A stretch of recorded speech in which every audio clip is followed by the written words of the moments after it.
வணக்கம் தலைமைகளே. War does not determine who is right, only who's left. எனக்கு மிகவும் பிடித்தமான ஒரு ஆங்கில சொற்றொடர் மேலை நாட்டு அறிஞரான பெர்ட்ரண்ட் ரசல் என்பவர் சொல்லியது. ரொம்ப பிடிச்சது, அனைவரும் தெரிந்து கொள்ள வேண்டியது, உணர வேண்டியது. போர் என்பது யார் நல்லவர்கள் அல்லது யார் சரியானவர்கள் என்று தீர்மானிப்பது அல்ல. போர் என்பது யார் மீதம் இருப்பார்கள் என்று தீர்மானிப்பதே போர் அப்படின்னு சொல்லியிருப்பார். ஒரு ஒரு உணர்வு பூர்வமான ஒரு நியாயமான பேச்சு இது. இங்க கடவுளுக்கு வேலையே இல்லை. இங்க கடவுளெல்லாம் மறந்துடணும். அவரோட கோட்பாடு இங்க வேலை செய்யாது. நல்லவன் வாழ்வான், நல்லவனை நான் காப்பாற்றுவேன், அவனை கைவிட மாட்டேன், இதெல்லாம் இங்கே இல்லை. கடவுள் இங்கே தூங்கிடுவார், அதெல்லாம் கைவிட்டுருவார், தூங்கிடுவார் நல்லா. யார் வலியவனோ, யாரிடம் அதிக ஆயுதம் இருக்கோ அவங்க தான் மீதம் இருப்பார்கள் வாழ்வதற்கு. ரொம்ப ரொம்ப ரொம்ப நம்ம தெரிந்து கொள்ள வேண்டியது. நாங்கள் ரொம்ப நல்லவங்களாக இருக்கோம், நீதிமான்களாக வாழ்ந்துட்டு இருக்கோம், எங்கள் தேசம் நாங்கள் யாருக்குமே தொந்தரவு செய்யலை, இதெல்லாம் நம்மை வாழ வைக்காது. நம்மிடம் உள்ள வலிமையும் ஆயுதங்கள் மட்டுமே நம்மை வாழ வைக்கும். தமிழில் நம்ம அழகா சொல்வோம், வலியவன் பிழைத்துக் கொள்வான். இதுதான் அவர் பெருசாக சொல்லியிருக்காரு. மிக சரியான கருத்து. ஒரு தேசம் விவசாயத்திற்கு, நீர் ஆதாரத்திற்கு எவ்வளவு முக்கியத்துவம் கொடுக்கிறதோ அதைவிட ஒரு படி மேலாக சண்டைகளுக்கு, ஆயுதங்களுக்கு, இராணுவ வலிமைக்கு செலவு பண்ணும், நேரத்தை கொடுக்கணும். அதுதான் ஒரு நல்ல சரியான நிர்வாகம் உள்ள தேசம் சொல்லலாம். சாப்பாடு, நீரெல்லாம் நம்மை தினந்தோறும் வாழ வைக்கக்கூடிய ஒன்று. அதே சமயத்தில் ஆயுதங்களும் வலிமையும் தான் நம் வாழ்க்கையை தொடர தீர்மானிக்கும் ஒன்று. நீங்கள் உங்கள் கண் முன்னால் பார்த்துருப்பீங்க, வலியவர்கள் முன்னால் நிற்க முடியாமல் போனவைகள். ஈராக்கில் உள்ள சதாம் ஹுசேன், லிபியாவில் கடாபி, வெனிசுவேலாவில் நிக்கோலஸ் மதுரா, இப்போ உக்ரைன், ஈரான், லெபனான், காசா, இவைகள் எல்லாம் என்ன சாட்சியங்கள்னா, வலியவர்கள் முன்பாக வலிமையற்றவர்கள் மீதம் இருக்க முடியாது என்று நமக்கு எடுத்துக்காட்டு சொல்பவை. இந்த விஷயத்தில் இந்திய அரசை நிச்சயமாக பாராட்டலாம். தொடர்ச்சியாக இராணுவ வலிமைக்கு கணிசமாக செலவு செஞ்சுட்டே இருக்காங்க. இன்னும் நிச்சயமாக அதிகப்படுத்த வேண்டும். குளோபல் ஃபயர் பவர் இந்த நிறுவனம் வெளிநாட்டு நிறுவனம். ஆண்டுதோறும் இராணுவ வலிமையை ஆராய்ச்சி பண்ணி சொல்லுவாங்க, யார் மிக சிறந்த வலிமையில் இருக்காங்கன்னு சொல்லி. 2006 இவங்க சொல்லிட்டு இருக்காங்க. தொடர்ச்சியாக 20 வருஷமா மிக சரியாக கணித்து சொல்கிறார்கள். இந்த குளோபல் ஃபயர் பவர் கணிப்பை தான் உலகம் முழுவதும் பார்ப்பாங்க. சாதாரண ஆயுதங்களை மட்டும் அவங்க பார்க்கறதில்ல. ஒரு இராணுவத்தின் தரைப்படை, விமானப்படை, கப்பற்படை, அந்த நாட்டின் மக்கள் தொகை, அந்த நாட்டின் பொருளாதார வலிமை, அந்த நாட்டில் இருக்கிற இயற்கை வளங்கள், அந்த நாட்டோட புவியியல் அமைப்பு போன்ற 60 காரணிகளை ஆராய்ந்து அதன் விளைவாக எந்த நாடு இராணுவ வலிமையில் முதலிடம், 2ஆம் இடம் சொல்லிட்டு இருக்காங்க. இவங்க ஒரு அளவுகோல் வச்சிருக்காங்க, 0.0000. இப்படி இருந்துச்சுன்னா மிக பிரம்மாண்டமான நம்பர் 1 இராணுவம் சொல்லுவாங்க.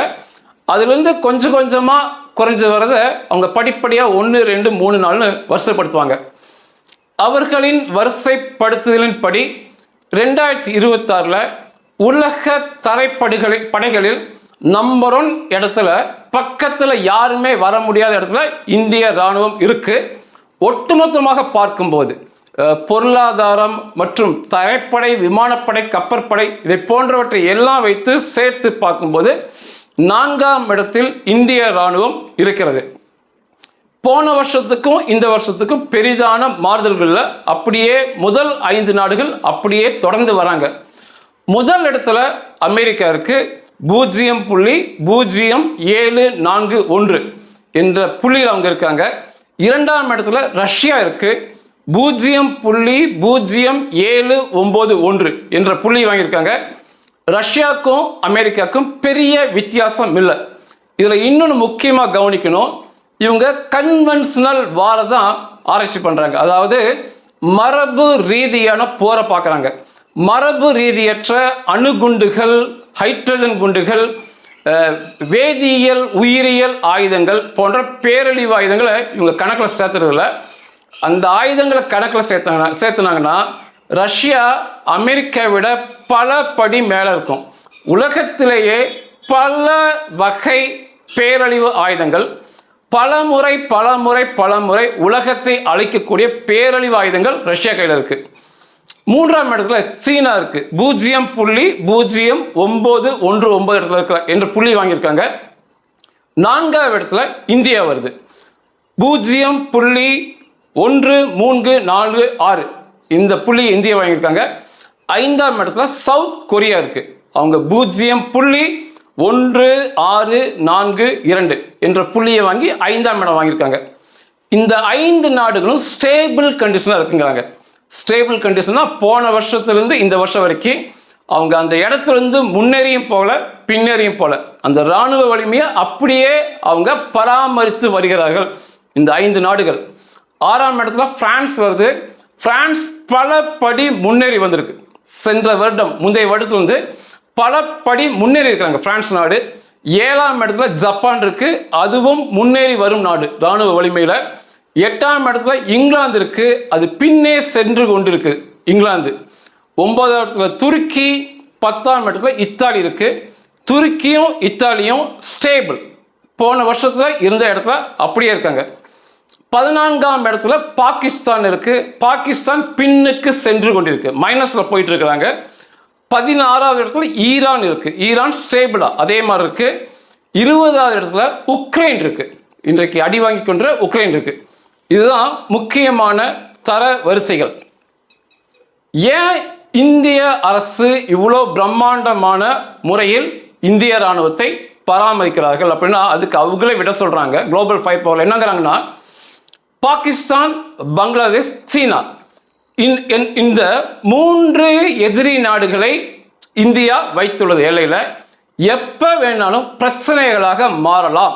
அதனால பிரம்மாண்டமான முறையில் இந்திய இராணுவம் பராமரிக்கிறது என்று சொல்றாங்க.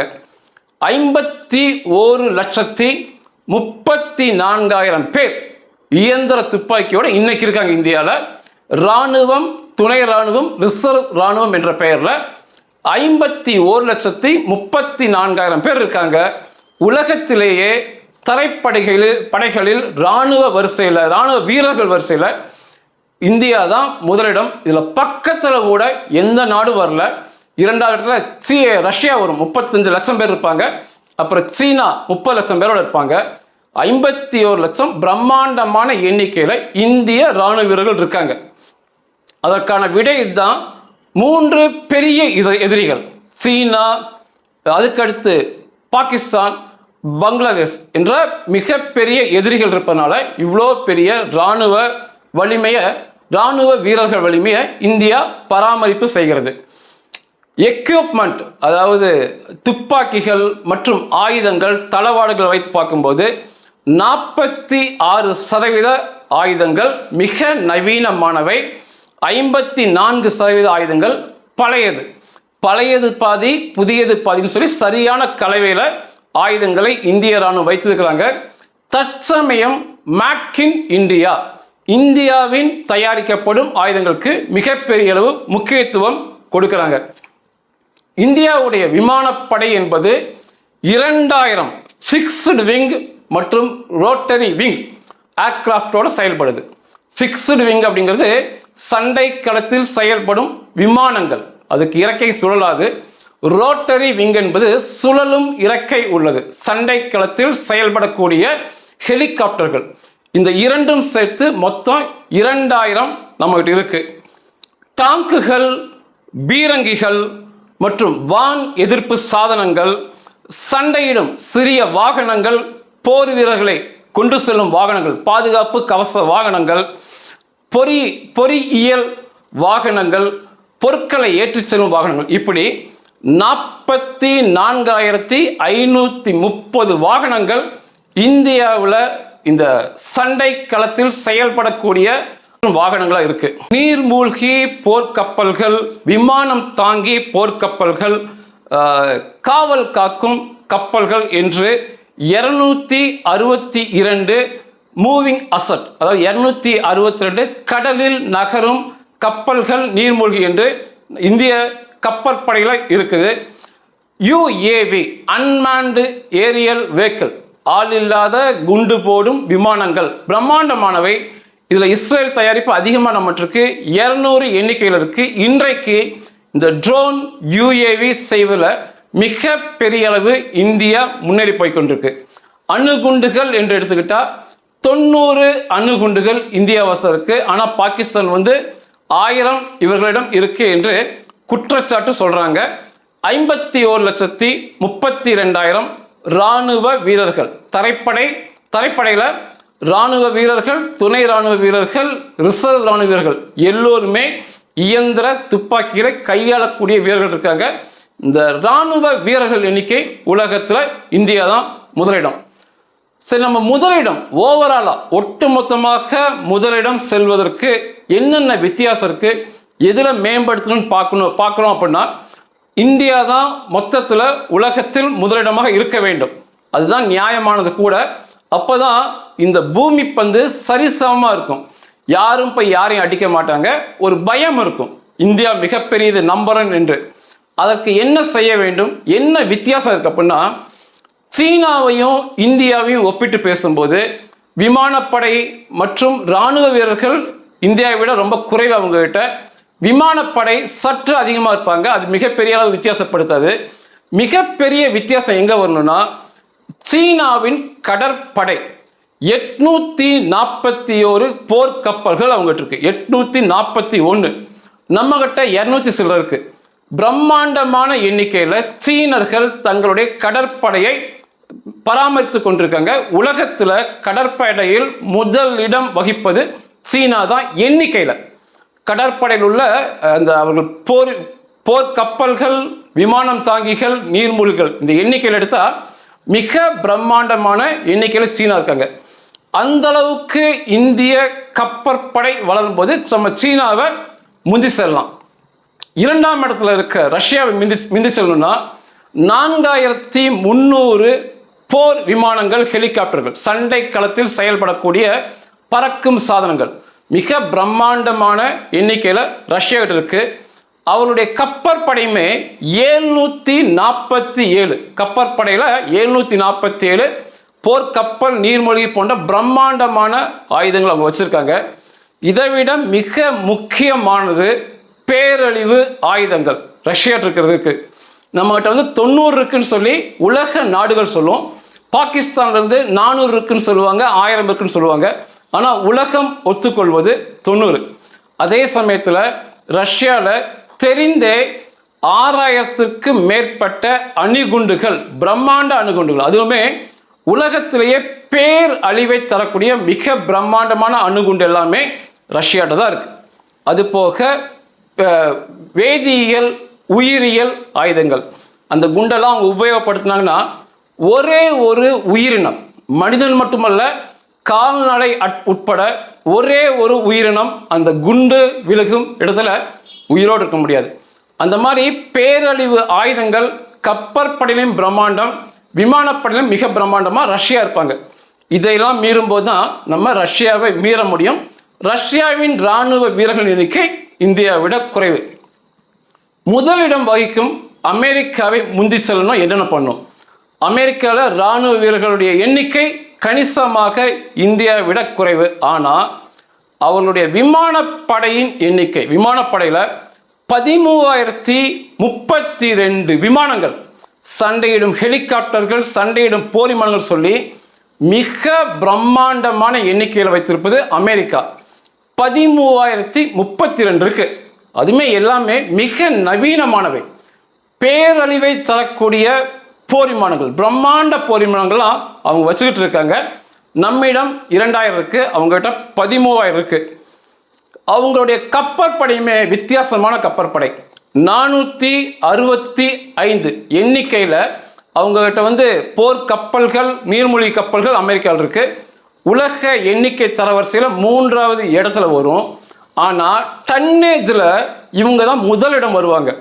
அதிகமான எடைகளை தாங்கக்கூடிய பிரம்மாண்டமான போர்க்கப்பல்கள் இவங்களோடது. அதிகமான ஆயுதங்கள் எடுத்து போகலாம், அதிகமான போர் விமானங்களை தூக்கிட்டு போகலாம், எடுத்துகிட்டு போகலாம். இவங்க பிரம்மாண்டமான எண்ணிக்கையை தூக்கி செல்லும் கப்பற்படை. அப்போது எண்ணிக்கையில் குறைவாக இருந்தாலுமே பிரம்மாண்டமான கப்பற்படையுமே அமெரிக்காவோட தான். அப்படி தான் வருது டன்னேஜ் வச்சு பார்க்கும்போது. அப்போது அமெரிக்கா விமானப்படை வரிசையில் எங்கேயோ இருக்காங்க எண்ணிக்கையில், கப்பற்படையிலுமே முதலிடம்னே சொல்லலாம். இது எல்லாத்தை விட பட்ஜெட் பணத்தை ஒதுக்குவது இராணுவத்திற்கு இந்த வருஷம் $1.5 ட்ரில்லியன் அமெரிக்க டாலரை நான் இராணுவத்துக்கு ஒதுக்குகிறேன் என்று ட்ரம்ப் சொல்லியிருக்காரு. இந்தியாவுடைய ஒரு வருஷத்து மொத்த உள்நாட்டு உற்பத்தி $4.29 ட்ரில்லியன் அமெரிக்க டாலர் வரும். அவங்க இராணுவத்துக்கு மட்டுமே 1.5 ட்ரில்லியனை செலவு பண்ணுறாங்க. அப்போ நம்ம அமெரிக்கா மிந்தணும்னா அதை விட அதிகமாக பொருளாதார வலிமை பெற்று இராணுவத்துக்கு செலவு பண்ணணும். விமானப்படை பிரம்மாண்டமான எண்ணிக்கையில் இருக்குது, அதை மிந்தி செல்ல நம்ம சரி பண்ணணும். அதிகமான டன்னேஜ் எடையை ஏற்றி செல்லும் உலக நம்பர் 1 கப்பற்படை அமெரிக்கா இருக்குது, அதை மிந்தி செல்லணும். இதையெல்லாம் செய்யும்போது நம்ம அமெரிக்கா மிந்தலாம். இதுதான் இயல்பில் நமக்கும் சீனா, ரஷ்யா, அமெரிக்காவுக்கும் உள்ள முக்கியமான வித்தியாசம். வீரர்கள் எண்ணிக்கையில் நம்ம பக்கத்தில் இந்த 3 நாடுகளும் வராது. கப்பற்படை பிரம்மாண்டம் சீனாவுடையது, பேரழிவு ஆயுதங்கள், விமானங்கள், கப்பற்படை பிரம்மாண்டம் ரஷ்யா உடையது, விமானப்படை பட்ஜெட் மற்றும் கப்பற்படை பிரம்மாண்டம் அமெரிக்காவுடையது. அதையெல்லாம் மிந்தி சொல்லணும்னா நம்ம அதிகமான பொருளாதாரத்தை பணங்களை இந்திய இராணுவத்துக்கு ஒதுக்கணும். இந்தியா மிகப்பெரிய அளவு பொருளாதாரத்தில் முன்னேறி செல்லணும். நமக்கு இதெல்லாம் தேவையில்லைன்னு சொல்லலாம். இங்கே இருக்க சில அரை வேக்காடுகள் பேசிகிட்டு இருப்பாங்க, சாப்பாடு தான் முக்கியம்னு சொல்லி நிறைய சாப்பாட்டு ராமன் மாதிரி பேசுறதுங்க. இங்கே அரசியல் தலைவர் நான் பார்த்துருக்கேன், பேர் சொல்ல விரும்பலை. சண்டன் வரும்போது சாப்பாடை சாப்பிட்டுட்டு தூங்க முடியாது, சாப்பாட்டை தூக்கி மேலே வீச முடியாது. ஆயுதங்கள் தான் நிச்சயமாக தேவைப்படும். நான் முதல்ல சொல்கிறேன், இங்கே நல்லவர்கள் நீதிமான்கள்லாம் இங்கே இல்லை பூமியில். அதனால் வச்சு நம்ம வாழ்கிறது இல்லை. நல்லவங்கிற சர்டிஃபிகேட்டு ஒன்றுத்துக்குமே உதவாது. நான் நல்லவன் சொல்லி ஒரு சர்டிஃபிகேட் வச்சுட்டு இருந்தா அது ஒன்றுத்துக்கும் உதவாது. இன்னும் சொல்லப்போனால் அந்த மாதிரி ஆட்களை இன்றைக்கி ஒரு மாதிரியாக பார்க்குறானுங்க. இன்றைக்கெல்லாம் உலகம் அப்படி மாறி போச்சு. கடவுள் இங்கே வேலையே செய்யறதில்லை. இந்த இடத்துல கடவுள் தூங்கிடுறாரு. கடவுள் இருக்காருன்னே தெரியல. அப்படியே இருந்தாலுமே இந்த மாதிரி இடங்களில் கடவுள் தூங்கிட்டு இருக்கார். யார் வலியவனோ, அவன் கெட்டவனாக இருந்தாலும் சரி, அயோக்கியனாக இருந்தாலும் சரி, யார் வலியவனோ, யாரிடம் ஆயுதம் இருக்கோ அவன்தான் வெற்றி பெறுகிறான், அவன்தான் மீதம் பிழைத்து வாழ்கிறான். அப்போ நமது தேசம், நமது தேச மக்கள் பிழைத்து வாழ வேண்டும் என்றும் போது நிச்சயமாக இராணுவ வலிமையை இன்னும் பெருக்க வேண்டும். இன்னைக்கு தரைப்படையில் முதலிடம், மொத்தமாக 4ஆம் இடத்துல இருக்கோம். இது எல்லாத்தையும் மீறி மொத்தமான இடத்துல முதலிடம் போக வேண்டும் என்பதுதான் என்னோட ஆசை. வருகின்ற வருஷத்தில் குளோபல் ஃபயர் பவர் வெளியிடும் போது நிச்சயமாக நாம் இந்த இடத்துலேருந்து முன்னேறி இருக்கணும் என்பதுதான் என்னுடைய ஆசை. இந்திய தேசம் பொருளாதாரத்தில் மிக வலிமையாக மாற வேண்டும். இந்திய அரசு இன்னும் அதிகமாக பணங்களை, நிதி வசதிகளை இந்திய இராணுவத்துக்கு ஒதுக்க வேண்டும். இன்னும் ஆயுதங்களை, போர் விமானங்களை நோக்கி, கடற்படையை நோக்கி, பேரழிவு ஆயுதங்களை நோக்கி நாம் செல்ல வேண்டும். நன்றிகள்.